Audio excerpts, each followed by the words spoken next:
Jefferson High School has won 9 state championships in basketball over the last half a century, 7 since 2000. Let's go! But an old familiar sport is making a comeback with the help of 6 hoopsters and 1 nationally ranked running back. We don't look at it as a basketball school. We look at it as a school full of athletes. 6, 20. With a lot of speed. One of those would be junior Damir Collins, who ran for over 2,000 yards last season. He's like a video game. He has buttons, and when he presses buttons and he breaks tacklers, he does his thing.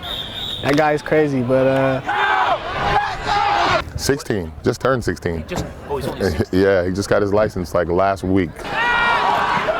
It was crazy to see all the things he did, knowing he didn't really know what he was doing.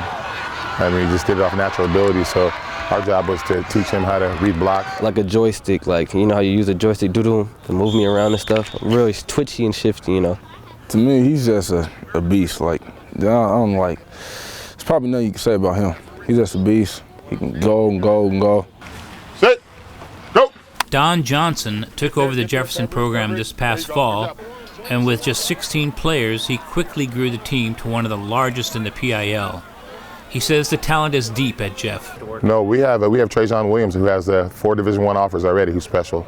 He was starting point guard for the varsity basketball team as a freshman last year, and he was probably the best 8th grade football player in the state, and he came back out and he made an immediate impact. We just want to see you know that we're like changing. We're not the old Jeff that everybody think we are. We just trying to change everything and become a good school. it's a lot of focus this year. Like, if you ask players that were here last year, they'll let you know, guys just come in and do what they're supposed to do. I want us just to go in the playoffs.